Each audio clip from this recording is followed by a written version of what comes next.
بسم اللہ الرحمن الرحیم۔ مکہ میں پیارے رسول اکرم صلی اللہ علیہ وسلم کو اسلام کی دعوت دیتے ہوئے 10 سال گزر چکے تھے۔ مکہ کی گلی کوچوں میں ہر طرف اسلام کے چرچے تھے۔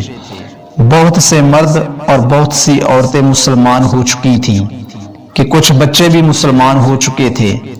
پیارے نبی صلی اللہ علیہ وسلم کی زبان مبارک میں یہ اثر تھا کہ جو بھی آپ کی زبان سے حق کی آواز سنتا آپ کے ساتھیوں میں شامل ہو جاتا اور آپ صلی اللہ علیہ وسلم پر جان چھڑکنے لگتا۔ یہ حالت دیکھ کر مکہ کے کافر بہت جھنجھلاتے، رسول اللہ صلی اللہ علیہ وسلم کو جادوگر کہتے اور لوگوں کو روکتے اور ان پر زور ڈالتے کہ ان کی باتیں نہ سنو۔ انہی دنوں یمن کے ایک مشہور شاعر طفیل مکے میں آئے۔ یہ اپنے قبیلے کے سردار تھے اور یمن کے لوگ ان کو بہت مانتے تھے۔ جب یہ مکہ پہنچے تو مکہ والوں نے ان کا بڑا شاندار استقبال کیا اور بڑی عزت سے پیش آئے، مگر مکہ والوں کو یہ فکر ہو گئی کہ اگر کہیں طفیل نے محمد صلی اللہ علیہ وسلم کا کلام سن لیا تو یہ ضرور مسلمان ہو جائیں گے۔ وہ کلام ہے ہی ایسا کہ سننے والا بغیر اثر لیے رہ ہی نہیں سکتا، اور پھر طفیل تو خود ایک شاعر ہیں، کلام کی اچھائی کو پرکھنے والے ہیں۔ محمد صلی اللہ علیہ وسلم کا اونچا پر اثر کلام اور پھر ان کے سیرت و اخلاق کی کشش، طفیل نے اگر ان کو دیکھا تو مسلمان ہو ہی جائیں گے، اور اگر یہ مسلمان ہو گئے تو ان کا پورا قبیلہ مسلمان ہو جائے گا۔ مکہ والوں کے لیے طفیل کا یہاں آنا ایک بڑا حادثہ بن گیا۔ طفیل نے ان کو بڑی فکر میں ڈال دیا اور سب سمجھدار لوگ مل جل کر بیٹھے، آپس میں مشورہ کیا اور یہ طے ہو گیا کہ جیسے بھی ہو طفیل کو محمد صلی اللہ علیہ وسلم سے ملنے نہ دیا جائے۔ کچھ لوگ طفیل کے پاس پہنچے اور بڑی رازداری اور خیر خواہی کے انداز میں طفیل سے کہا، آپ نے ضرور ذکر سنا ہوگا، ہمارے یہاں ایک صاحب ہیں، وہ کچھ دنوں سے اپنے آپ کو نبی کہنے لگے ہیں، بڑے زبردست جادوگر ہیں، ان کی باتوں میں بلا کا اثر ہے، ان کی باتیں سننے والا ان کے جادو سے ہرگز نہیں بچتا، جو بھی ایک بار ان کی باتیں سن لیتا ہے بس انہی کا ہو رہتا ہے۔ مکہ کے بہت سے بھولے بالے ان کے جادو میں پھنس گئے ہیں اور اپنے باپ دادا کے دین سے پھر گئے ہیں۔ بہت سے گھرانے ہیں جہاں انہوں نے بیٹھے بٹھائے باپ بیٹوں، میاں بیویوں، چچا بھتیجوں میں لڑائی کرا رکھی ہے، اور پھر جس پر بھی ان کا جادو چل جاتا ہے وہ ایسا ہکا بکا ہو جاتا ہے کہ پھر وہ کسی کی نہیں سنتا۔ بھلا کیا مجال کہ کوئی اپنی بات سے ہٹا سکے۔ آپ کو یہ سب باتیں ہم نے اس لیے سنائی کہ آپ ہوشیار رہیں۔ طفیل نے ان لوگوں کی یہ باتیں بڑے غور سے سنی اور دل میں طے کر لیا کہ کچھ ہو اس شخص کی بات ہرگز نہ سنوں گا، کہیں میرے اوپر بھی ان کے جادو کا اثر ہو گیا تو کیا ہوگا۔ اور پھر طفیل کعبہ میں جب بھی جاتے کانوں میں خوب روئی ٹھونس لیتے کہ کہیں اس شخص کی آواز کانوں میں نہ پڑ جائے۔ ایک دن کعبہ میں رسول اللہ صلی اللہ علیہ وآلہ وسلم نماز میں قرآن شریف پڑھ رہے تھے۔ اتفاق کی بات طفیل بھی پہنچ گئے۔ خدا کا کرنا قرآن شریف کی آواز کان میں پڑ گئی۔ انہیں یہ آواز بڑی بھلی لگی، پہلے تو ٹھٹکے، پھر سوچا کہ خود شاعر ہوں، اچھی بری بات کو سمجھتا ہوں، کلام کی باریکیوں اور خوبیوں سے میں واقف ہوں، کیا میں اتنا بھی نہیں سمجھ سکتا کہ کون سی بات میرے لیے اچھی ہے اور کون سی بری؟ سننا تو چاہیے کہ آخر یہ صاحب کس قسم کی باتیں کرتے ہیں۔ یہ سوچ کر انہوں نے اپنے کان ادھر لگا دیے۔ پیارے رسول اللہ صلی اللہ علیہ وسلم قرآن شریف پڑھ رہے تھے اور طفیل کا دل آہستہ آہستہ پگھل رہا تھا، ایک ایک آیت ان کے دل پر اثر کر رہی تھی۔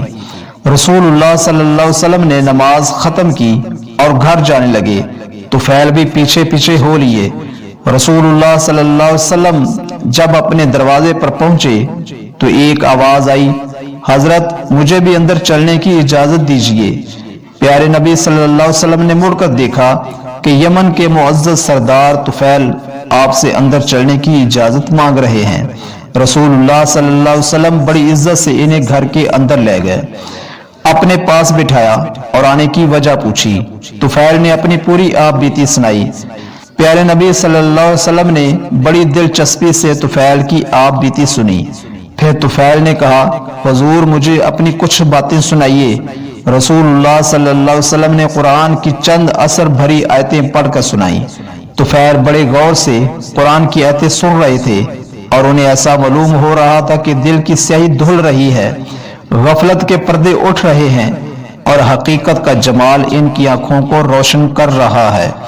जब प्यारे रसूल सल्लल्लाहु अलैहि वसल्लम तलावत फरमा चुके तो तुफैल ने कहना शुरू किया, इस खुदा की कसम जिसने मुझे पैदा किया, मैंने अरब का एक से एक अच्छा कलाम सुना है, मगर आज तक ऐसा ऊंचा, मुअस्सर और पाकीज़ा कलाम कभी नहीं सुना। ये कलाम तो सरासर हिदायत है, सरासर नूर है, सरासर इंसाफ है। इससे मुंह मोड़ना हिदायत से मुंह मोड़ना है। खुदा की कसम, ये किसी इंसान का कलाम नहीं है, ये इंसानों के पैदा करने वाले खुदा का कलाम है। तुफैल कहे जा रहे थे और रसूलुल्लाह सल्लल्लाहु अलैहि वसल्लम का दिल इनकी हिदायत पर बाग बाग हो रहा था। फिर आप सल्लल्लाहु अलैहि वसल्लम ने तुफैल को इस्लाम का कलमा पढ़ाया और ईमान के नूर से इनके सीने को जगमगा दिया। यमन का ये मुअज़्ज़ज़ मेहमान अब ईमान की इज्जत भी पा चुका था। मक्के में दाखिले के वक्त सिर्फ दुनिया की इज्जत हासिल थी, अब उसे दीन की इज्जत भी हासिल हो गई। जब तुफैल ने यमन को वापसी का इरादा किया तो प्यारे रसूल सल्लल्लाहु अलैहि वसल्लम से अर्ज किया, हुजूर मेरा सीना तो नूर ईमान से जगमगा उठा, लेकिन मेरा कबीला और घर के लोग तो कुफ्र के अंधेरे में फंसे हुए हैं।